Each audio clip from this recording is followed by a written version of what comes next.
Moved by Councillor Rolla, seconded by Councillor Moffat. Resolved that the regular meeting commence at the hour of 7 p.m. And be further resolved that Council acknowledges that we're meeting in the Robinson Superior Treaty Area on lands that have been traditionally used by several Indigenous nations. We would like to pay special recognition to our closest Indigenous neighbours, the communities of Bittigawn, Shinabik, and Pickmoger First Nations. We wish to recognize the long history of the First Nations and Métis people in our region specifically and show respect to them today. All in favour?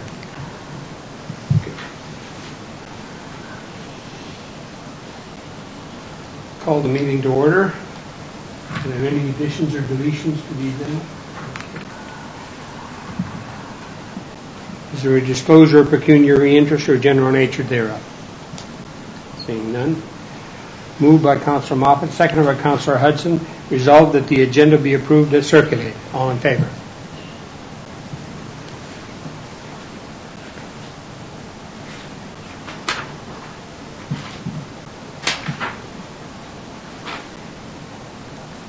There are no delegations or presentations, so we adopt the minutes of the previous meeting. Moved by Councillor Hudson, seconded by Councillor Rolla. Resolved that the minutes of the regular meeting held on February 23rd, 2022 are adopted as circulated. All in favour?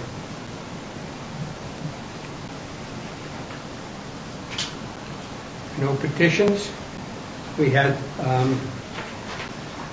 3 items of correspondence. Does anybody wish to bring them down? Moved by Councillor Rolla, seconded by Councillor Moffat. Resolved that correspondence items 08-01 to 08-03 be received and filed. All in favour?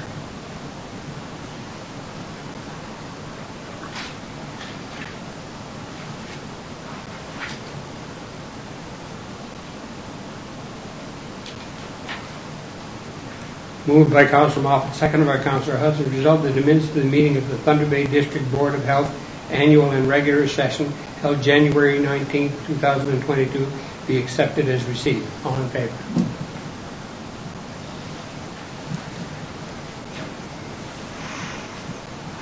Next item is our CEO's update. Thank you. Through you, Mr. Chair. The Mayor and I attended a meeting of the Superior East Community Futures Development Corporation on March 2nd. The meeting was held online. And coming out of that meeting was a grant opportunity that the municipalities will apply for. So we provided a letter of support to undertake a marketing strategy to attract skilled labor to the area as well as families. So we provided the letter of support, and the CFDC is the lead on the application. And at this time, there's no financial commitment. They'll bring it back to us if the project is approved at stage 1. And I believe the financial commitment is around $5,000 if it moves to stage 2. So we'll keep you posted on that. The rapid antigen test kit program continues to move forward. The applications have really slowed down, but we have given out half the kits at this point. And we will continue to market that for anyone in the community. The numbers are still up according to Santé Manitowoc Health, and 2 weeks ago they reported about 30 cases in the community. Having said that, the province announced today that they will be lifting the masking requirements as of March 21st, and so we will make that known at all our municipal facilities and continue to follow any further restrictions or regulations that are put in place. We're pleased to state that we have a candidate information night coming up on March the 22nd with Fred Dean, and registration is required, and people can contact Jolene Keogh, our clerk, to register for that event. You can attend in person here in Council Chambers or online through Zoom. And by registering, we were able to send you the link for Zoom. And we do have registrations received already. So we also encourage Council to attend as well. We'd like to advise that the start date for garbage and recycling pickup has changed. It was scheduled for March the 14th, but has been delayed by 3 weeks, and the new start date is April the 4th, Monday, April the 4th. Katie and Nikki Chick have been busy in the recreation department putting lots of programming together for March break, which is next week. And there's all kinds of events posted on the Community Services Facebook page, our website, and posters up throughout the community highlighting skating, skiing, hockey, and sporting events at both our own auditorium as well as the high school auditorium. We are planning for the pool reopening, and we've put a call out for lifeguards or interest in being trained for a lifeguard. And so we will determine whether we can open the pool based on the ability to staff the pool. And we also have a number of other summer positions posted on our website. And that's it for now. Any questions? Through the chair, what is the reason for the delay on the new garbage and recycling? Darren, can you speak to that? Through the chair, it's actually there was a delay with having the trucks available. There's been a fact reminder in this week. Right now, we can update for. Okay, thank you.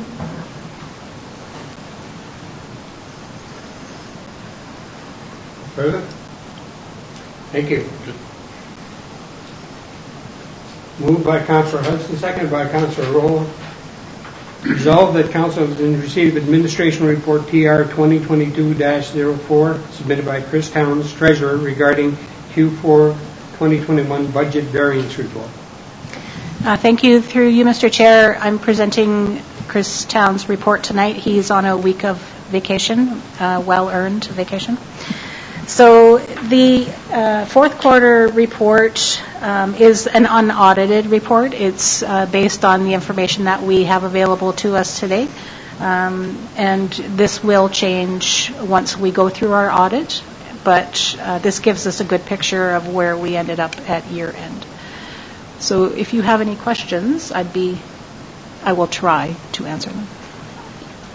Through the chair, are there any items that really stand out that were unexpected? Well, in Council's strategic plan, Council asked staff to find new ways of finding revenue. And so the first few pages are our revenue lines. And you will see increased revenue pretty much in every department, which is fantastic news. But specifically, of course, under penalties and interest, we generated revenue because of that.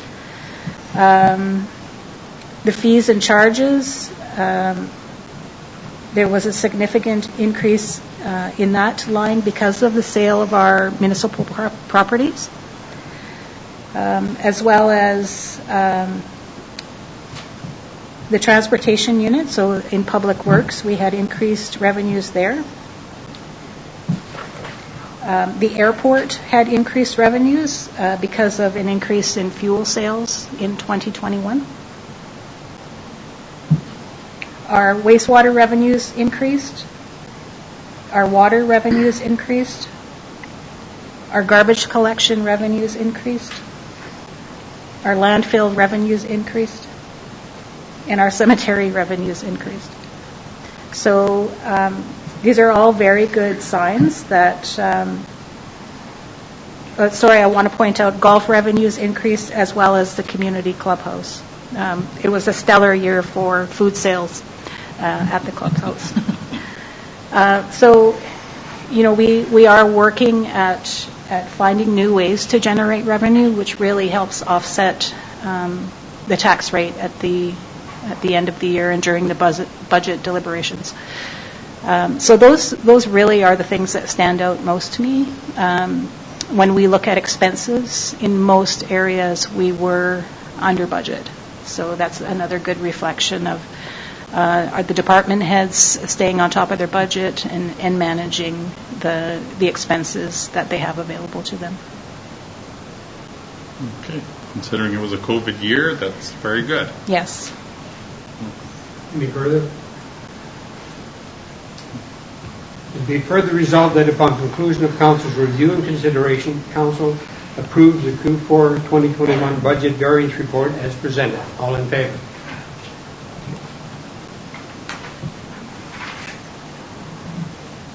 Next item is Mr. Demers.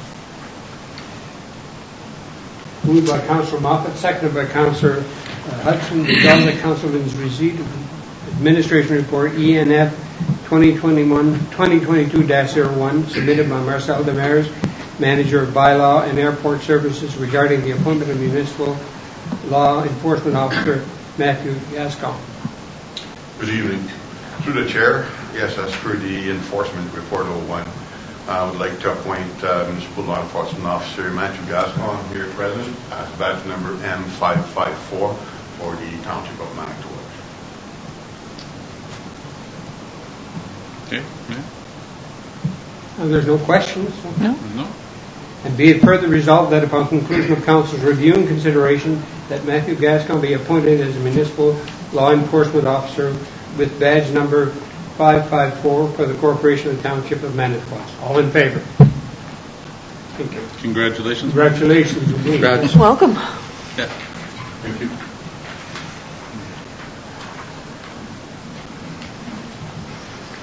Moved by Councilor Moffat, seconded by Councilor Roll. Resolved that council has received administration report FD monthly 2022-02 submitted by Don Kruger, Fire Chief, regarding Fire Department monthly report. Any questions? Through the chair, if it's okay, I'd like to add a couple of just verbal additions to my report.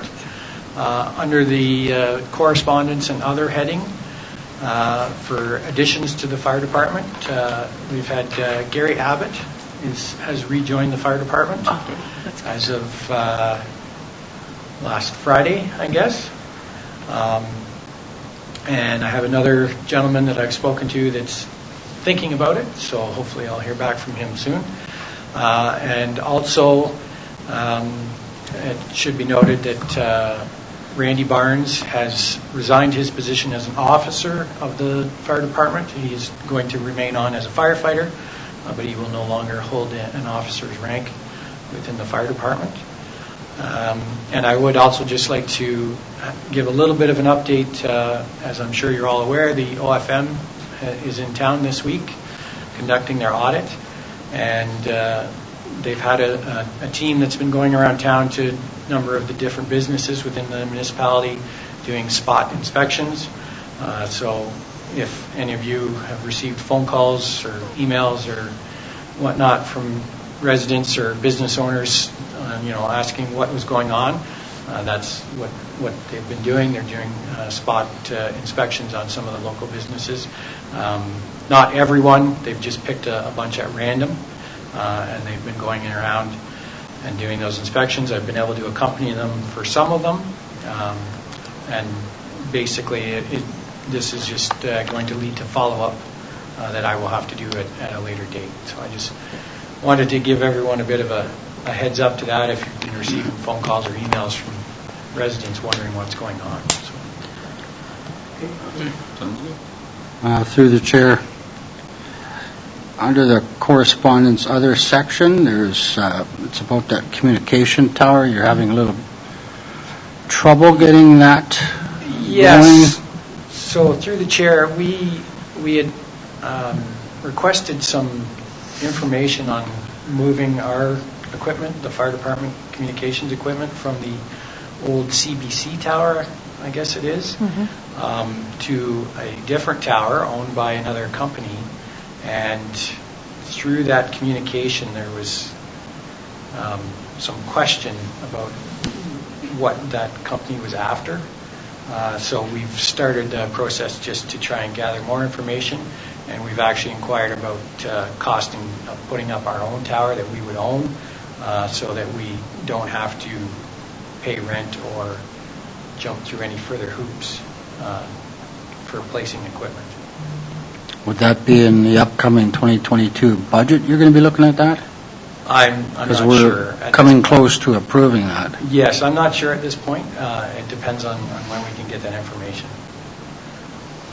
So I'm sorry, I don't have a good answer at this point for that. Through the chair, so on that, are you still currently on the CBC tower until you can get this problem figured out? That is correct, Okay. yes. All right. And sorry, through the chair, you can't continue on the CBC tower, is that correct? I'm not sure at what the final end date is for the CBC tower, but ultimately we do have to move it, yes.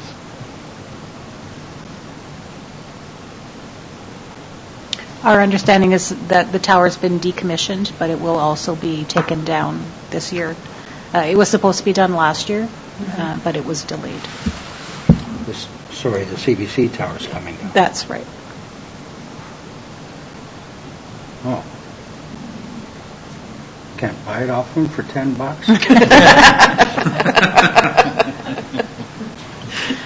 Just a question. Okay. It's a fair question. I'm just not sure what the answer might be to that. Right. It's coming down for a reason. Yeah, I would say if it's been decommissioned, it's probably Not in good shape then. Yeah. Okay, that's all good. Thank you. Any further? Thank you. And be further resolved that upon conclusion of council review and consideration, council receives the fire chief's monthly report as presented. All in favor?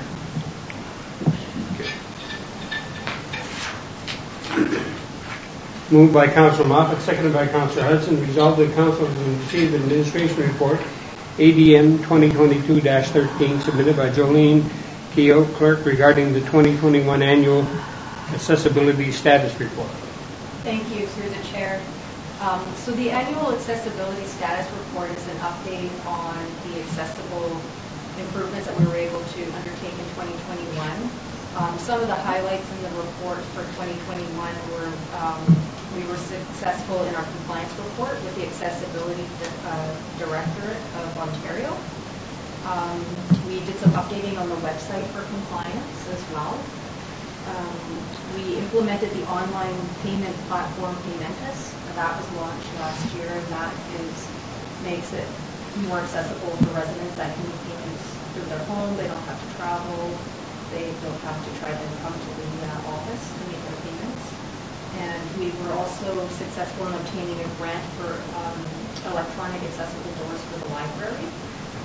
And then those are hopefully going to be installed this year. And those were the highlights for 2021. Any questions? Through the chair, so for the library door itself, you don't know when that will be done? It'll just be sometime this year. Right now is the most up-to-date information you have? Correct. Through you, Mr. Chair, Darren McKenzie is our Director of Public Works and Facilities. So Darren is aware of the project, and we do have it scheduled for this year. Okay. And be it further resolved that upon the conclusion of council's review and consideration, that council receive the 2021 annual accessibility status report as presented. All in favor?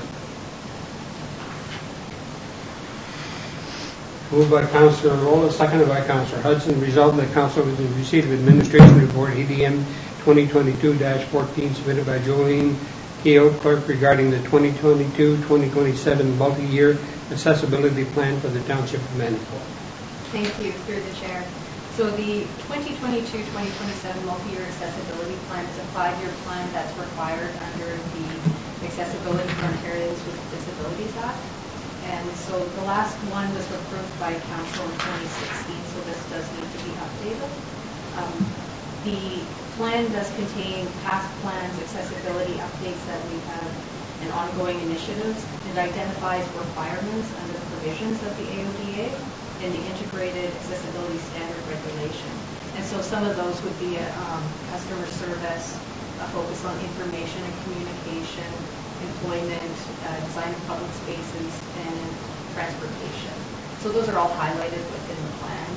And of course, we review that annually in-house, and if there's any updates that are required or new new legislation that comes forward, we'll bring that to the council again. But this is just a 5-year plan that we can go with for the time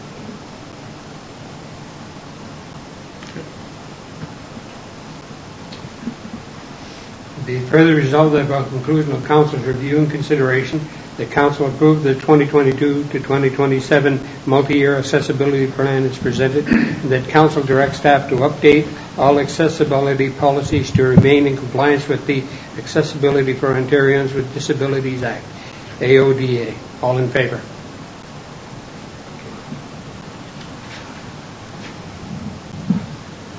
Moved by Councillor Arola, seconded by Councillor Moffat, being a bylaw to appoint a municipal law enforcement officer to the Corporation of the Township of Manitowoc be read a first and second time. And further be read a third time, passed and numbered as bylaw number 2022-15. All in favor?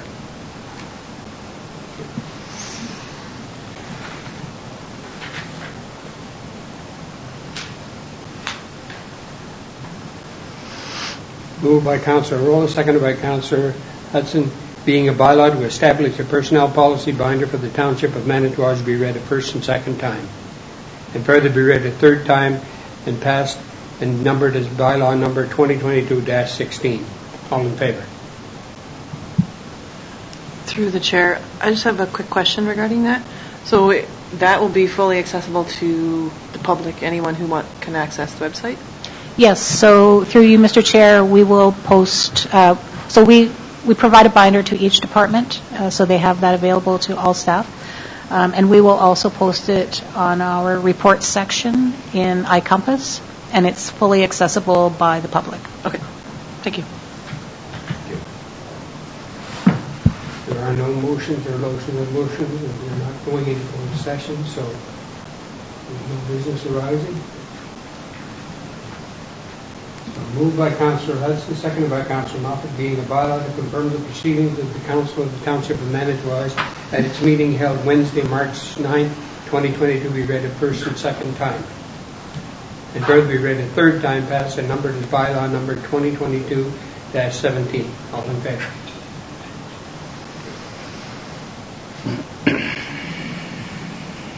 Moved by Councillor Moffat, seconded by Councillor Arola, resolved that the regular meeting adjourn at the hour of 7:22. All in favor?